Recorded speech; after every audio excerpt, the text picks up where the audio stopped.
Dricus. Hello, everyone. Hello.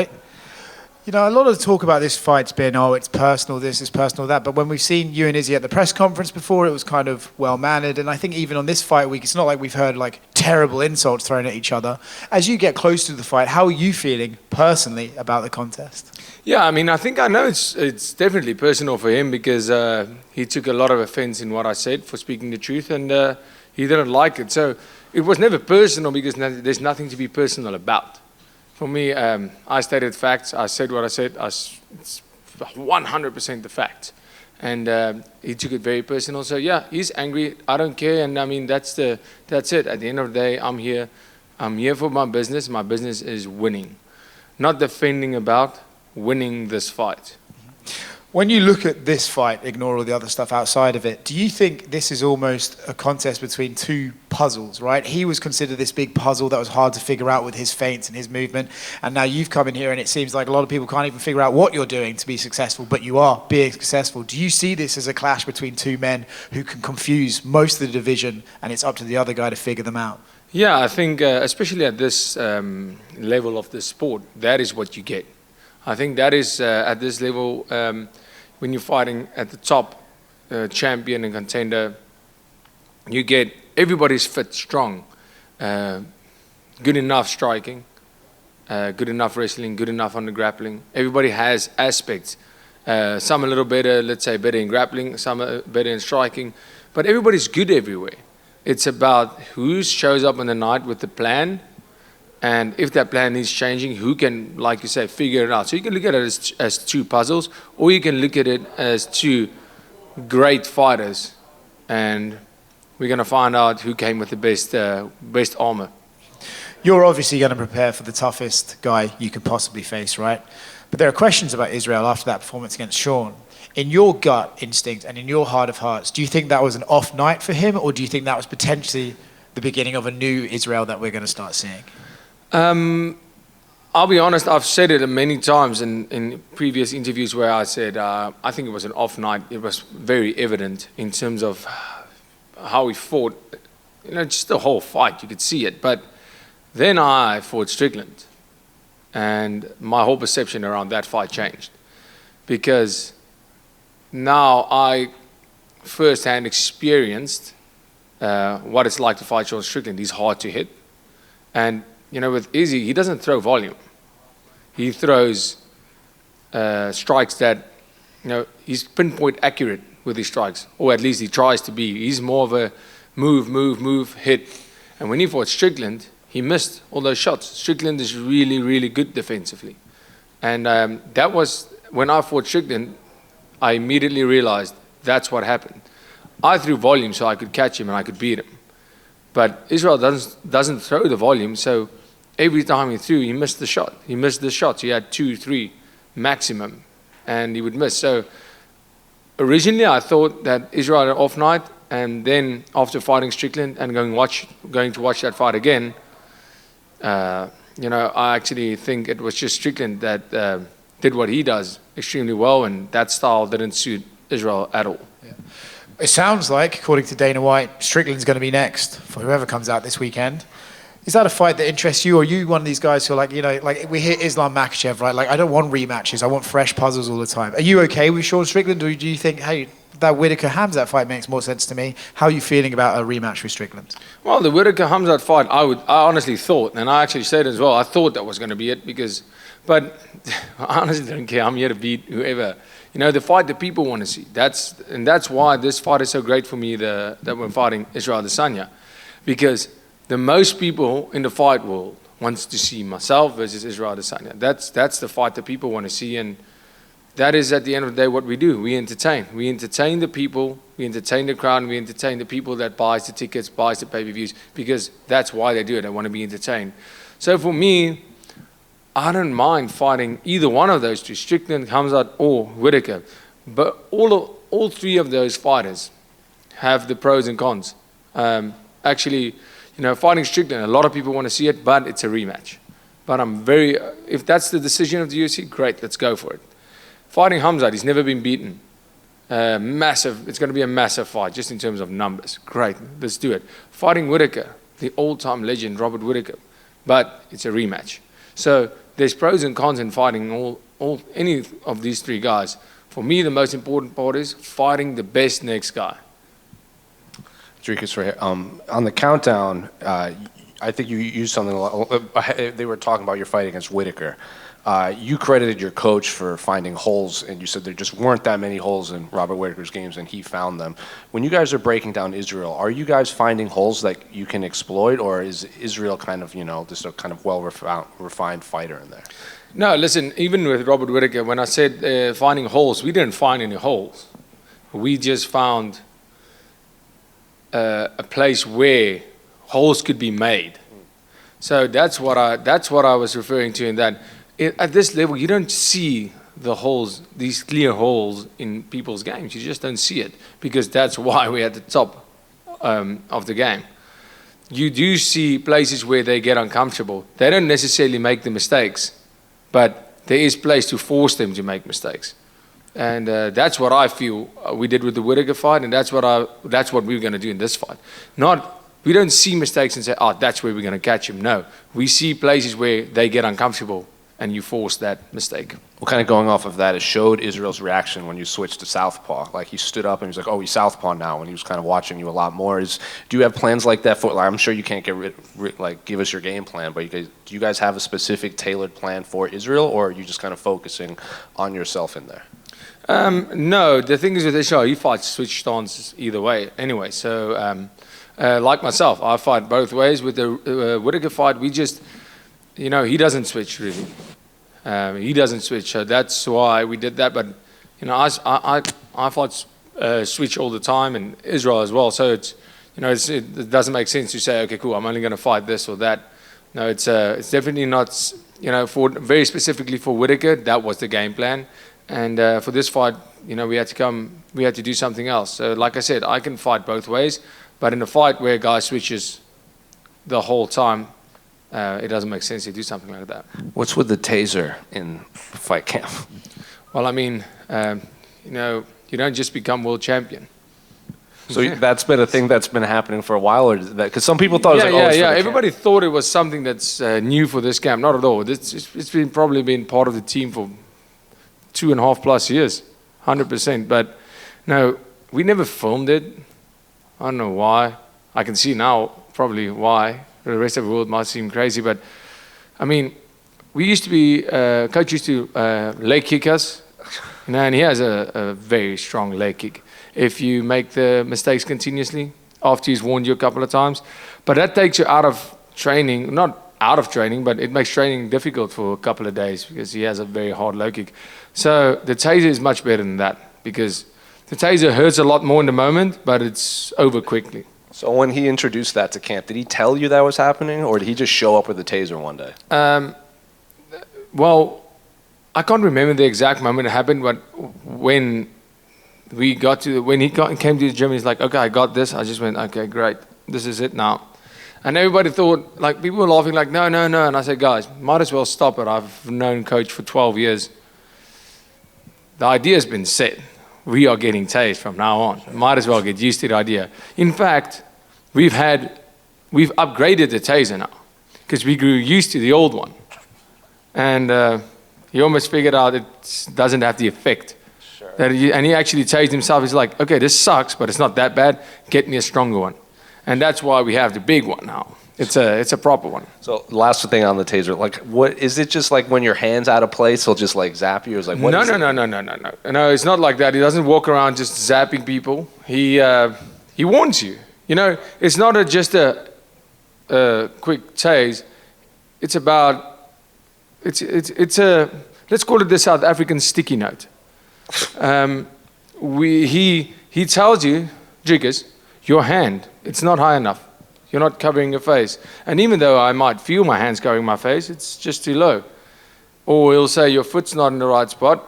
You need to do that. Your base is not right. You're too far leaning back. Whatever, chin's in the air, whatever it may be. And he'll warn you, and he'll warn you again. And on the third time, he's like, okay, I've warned you twice about this, on your stomach. And you just lie down, tase right under the foot, there you go. Fair enough. And he asks you, he goes, or he doesn't say anything, and he goes, stop. if you can tell me what you did wrong, I won't tase you. What did you do wrong? And I'll be like, my hands went up. He says, nope. And then he'll tase you and he'll tell you what you did wrong. So, I mean, it's a great reminder. Sure. Fair enough. There was a report that came out that a couple rugby stars are going to walk you out. When did you find that out, and what does it mean to you to have them walk you out to your title fight? Yeah, I mean, the Springboks, our national team, 4-time world champions, back-to-back world champions, are playing up the stadium Saturday. You know, they are heroes. They are the mighty Springboks. And they are playing at Optus Stadium this weekend, Saturday. And the team is coming to watch my fight on Sunday, the whole national team. I mean, that's my heroes and the whole country's heroes coming to watch me perform. It's a massive, massive privilege. And I immediately, when we started this, I mean, weeks ago, 4 or 5 weeks ago, I said, is there any chance we can make this happen? We started getting after it, and thank you to the UFC for making this possible.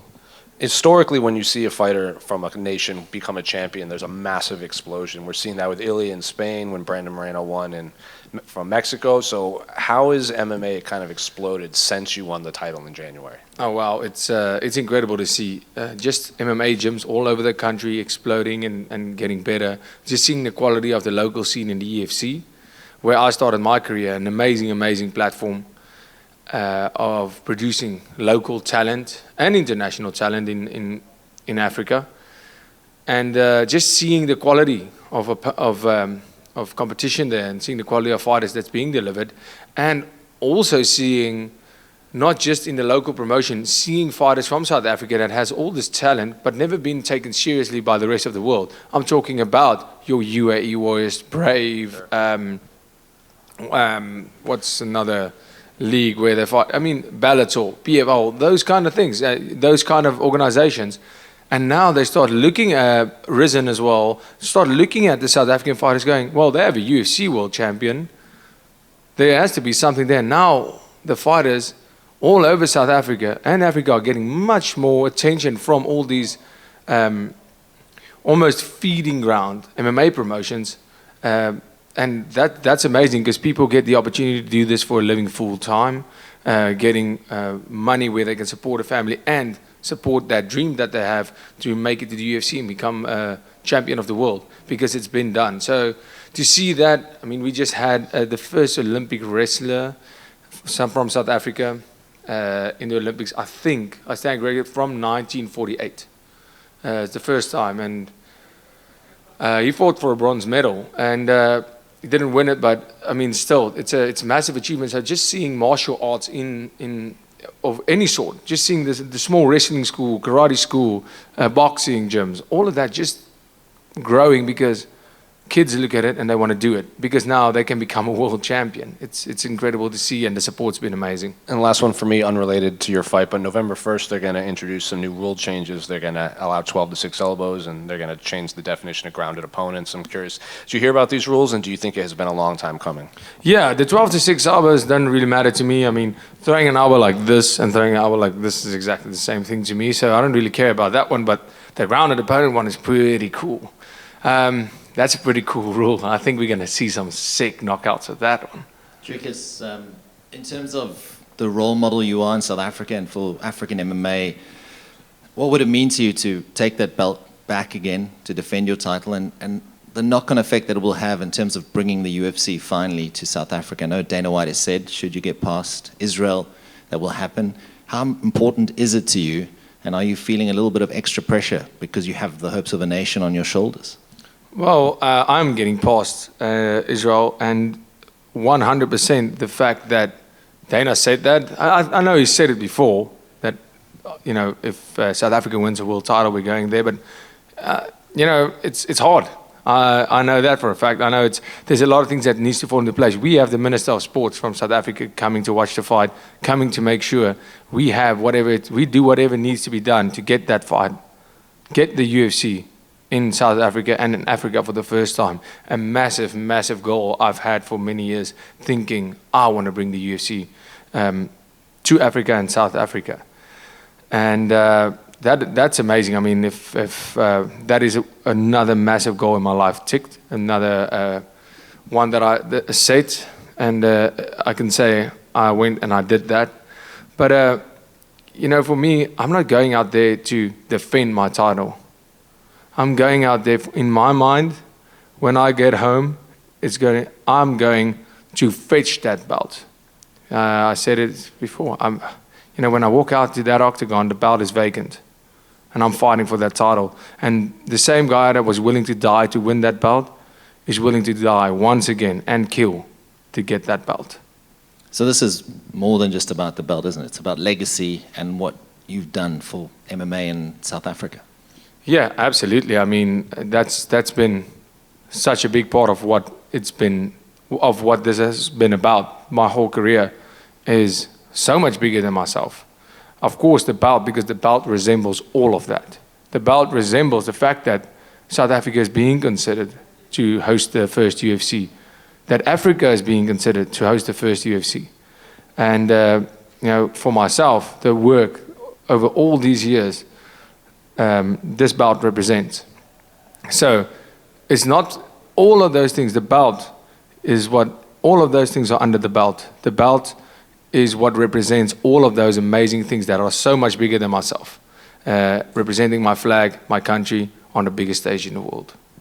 Dricus, just over here, man, a couple of quick ones. I know you'd mentioned that you got a couple of rematches potentially in the works, but with this feud with Israel, do you believe this is the beginning of potentially a few fights? Obviously, Izzy fought Rob a few times. You might potentially fight Sean and Rob a second time. Do you think this is the first of a few fights and really actually maybe the beginning of a feud?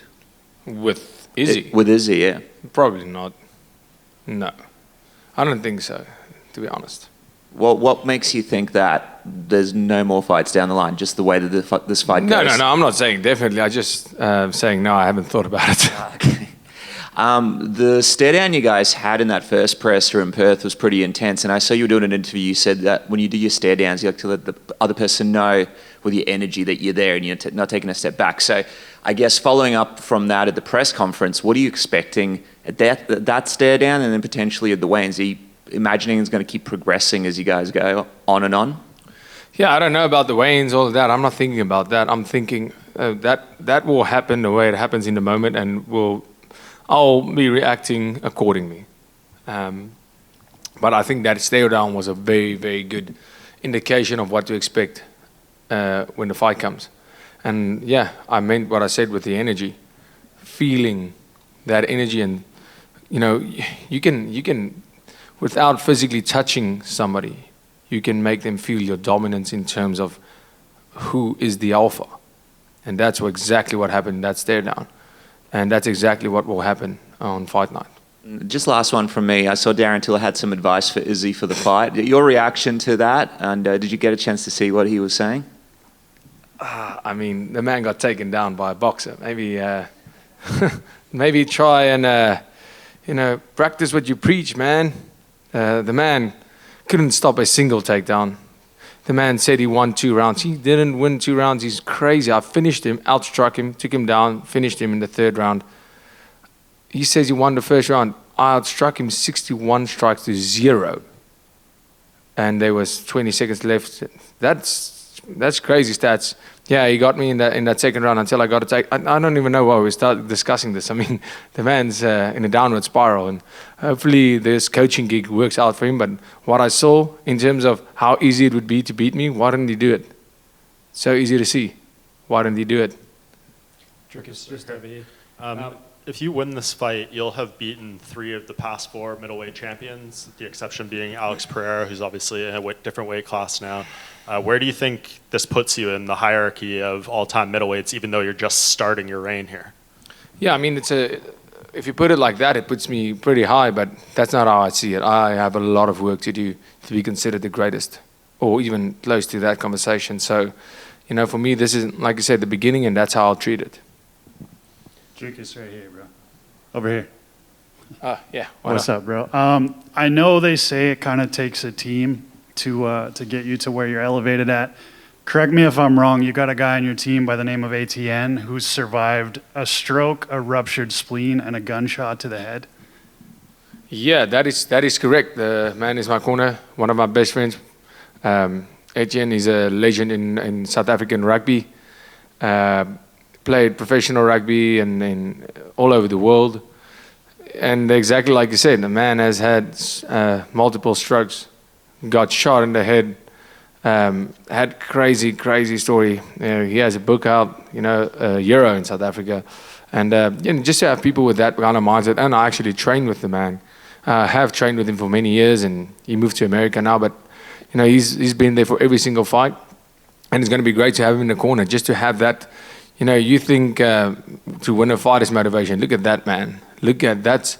That's only motivating to have somebody like that around you that appreciates life for what it is, and that's been that close to death that many times, and just shows appreciation and love for everything around him. And it's amazing to have something like that in your circle, because they have such a big perception of what life is really about, and you can learn so much from them.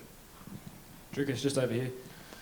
When I spoke to you back in June, you mentioned that the confidence level within your teammates since becoming champion has increased dramatically, and it's given them the hope that they can become champion too, like yourself. I guess, what has this camp been like? Going from a challenger to now the defending champion and alongside your teammates? Yeah, I mean, let me tell you this. With my teammates now sparring, grappling, wrestling, striking against the champion of the world, it gave them the kind of thought. Firstly, it made me go, not only am I now I've always tried to outwork everybody. And I always feel, I'm working harder than everybody. And once I became champion, I made sure, and I said, I can't only think I'm working harder than everybody. I am the example of what it means to be a world champion to each and every person that sees me, that has this dream or any dream. The only thing I can do is lead by example, and I made sure that I outwork everybody twofold. And that's been the case since becoming champion for me. And everybody stepped up their game because they're looking at me, and I know that. I know they're watching because the blueprint's been there. The blueprint has been, it's been done. And they're trying to catch up, and I won't let them. And that's what makes a great team. And obviously, like I said, when they're striking, grappling, or sparring, whatever, they go, this is the world champ. If I can take him down, that means I'm taking down the world champ. Where do I rank in the UFC? The best in the world. If I can catch the champ with big combinations, where does that put me in the UFC? Fighting pure wrestlers coming in, pure grapplers, pure strikers coming into the gym we got for camp.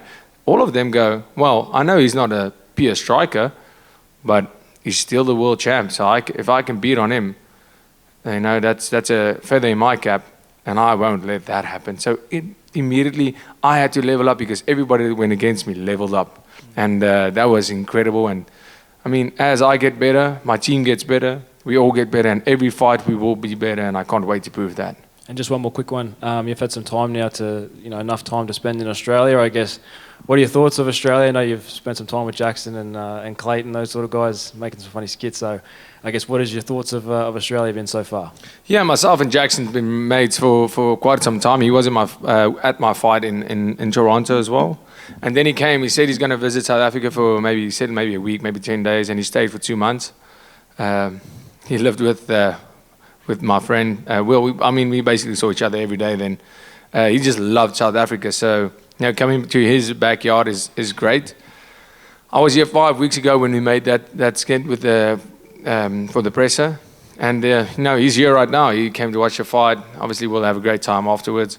But I'm loving Australia. I always talk about the culture in places. That's the biggest difference. Anywhere you travel, the things that I find funny in another country might not be as funny, and actually might even be offensive, and the other way around. But when I came to Australia, that was the one thing: the people, the culture, if you look at guys like Jackson and how we get along, and the humor that the Australian fans and people share with I think it's very, very similar, very, very similar to South Africa. And that's why there's such a big South African community that getting climatized in Australia, and that's why so many of them have immigrated to Australia. So, yeah, I've been loving it. I think up until this point, Australia has been probably one of my favorite places I've ever been to. It's my first time in Australia, but I've been loving it. The weather is great. The food is amazing. I can't wait to really enjoy the food. But yeah, it's been great. The quality of meat, which is a big thing for me, the quality of meat. And then, of course, the quality of beer, which I will find out exactly after the fight. Just one more. Are you going to go to the Springboks and Wallabies game on Saturday night? I wish I could. It's just too late. I mean, I have to wake up very early. The fight's happening. Get my sleep, and of course, focus on replenishing. We know with in Australia we only get 24 hours to rehydrate and recover after a weigh-in. So it's a big time difference. 12 hours less. It's a massive difference. So focus will be on that. But I'll be watching the game, cheering the boys like I always am, and I know they're going to do great. Yeah, I'll be in my room and watching that. And at that stage where I'm at, there's only one thing on my mind. That's that fight. Dricus, over here to your right. Over here. When you were a challenger and you were coming up through the ranks, you were consistently winning, but it felt like you were never getting the respect. It felt like every fight was a little bit, the fans were like, oh, this one, he'll lose. And then it kind of kept going. I know you don't fight for the internet. You don't fight for their respect. But a victory over Adesanya, who was such a long-reigning champion, do you think that stomps out any disrespect? Don't really know, don't really care. For me, what I care about is winning this fight. This fight is not any bigger to me than any other fight. Every single fight I fight, whether it was my debut, whether it's now, when I step in there, it's the most important fight. And in my mind, the last fight I will ever fight in my life. I'm going out there to win or die trying. Every single fight. So who I fight and what the internet thinks about it, that's got nothing to do with me. What's this? This is all the proof that I need. I don't need some internet troll or some couch potato to tell me whether I'm good or not. This tells me how great I am. Hey, Dricus, you mentioned how you've been having a great time in Perth. You got here early. A lot of your training camp has been done at Kick-Ass MMA. Has Stephen Kennedy and the boys been treating you well there? Yeah, they've been treating me extremely well. I mean, I've been here for 2 weeks. And the gym is an amazing facility. Everybody's been super helpful and nice. Me and my team came in early, 17 days before the fight. And we've been training there and preparing for the fight, preparing for the last 2 weeks. At Kick-Ass, it was, the boys been great. I mean, the whole team they've been very accommodating, gave us everything we needed. Amazing facility. We spoke this week as well because, as it's already been touched on, a massive weekend for South African sport. It happens in Perth, Western Australia. It's going to be very tough for you on the Saturday night. You just obviously completed the weigh and you're relaxing for your fight, but you're going to be able to hear the crowd at Optus Stadium while your Springboks are playing. Are you going to be tempted to sort of walk across to take a sneak peek into the game? Absolutely. I have an amazing room with a balcony. I can tell you this much. I'm going to be watching the game. I'll turn the TV, do what I have to, but I'm going to sit outside on the balcony and watch the TV and hear the crowd cheering. It's going to feel like I'm right there. You know, people, we can get your tickets, you know. Oh, geez, stop it. Stop it. I'm going to have to say yes if you keep on. All the best. Dricus, just a really quick one here, man. I wanted to touch on your relationship with Eugene Berriman. Maybe not relationship, but obviously, we spoke with him yesterday, and he spoke about how he was in that training room when, you guys were sparring and stuff like that. I think you guys might have done some rounds together, and obviously you guys had, No, me and Eugene didn't do it. My brother and Eugene did some rounds together. Right, okay. He had a lot of nice things to say about you guys, which is quite contrasting. Obviously, there's you and Israel, but then you and the team seem to have, really good feelings towards each other. I just wanted to see if you could touch on sort of your relationship with Eugene and sort of seeing him just before in the hotel as well. Yeah, absolutely. I have the world's respect for Eugene. Coach Eugene the man is obviously brilliant. Look at the pedigree of fighters he's coached. I have all the respect in the world, and myself and Israel's feud has nothing to do with my relationship with them, and that I think that goes to show on what you call maturity and emotional intelligence. Just because I don't like Israel Adesanya doesn't mean I don't. When we're in a group of friends, I can like everybody, but sometimes there's one guy you just don't like. It's fine. Just ignore them. You know, it's okay. You know, I like Volk. He's one of my all-time favorite fighters. I actually went up to him and told him what a badass I think he is. I mean, this is a long time ago, maybe, months ago, when I met him at the PI. I trained with Volk 10 years ago. I trained before any one of us, anyone on that team and myself was even close to the UFC. I trained with Volk, Dan Hangman, who is one of the most savage fighters, in my opinion, one of the toughest, baddest dudes on the planet. And even Kai Kara, France, he was training there too. We've known each other for a long time. We had drinks back then. We were friends, and we always have been. So the fact that myself and Israel doesn't like each other doesn't change the fact that I have mad respect for their whole team and, well, those that I know, and I think they're great people. It's just the fact that we don't like each other doesn't mean anything about how I feel about any of the others. Thanks, mate. Thank you so much, guys. I really appreciate it.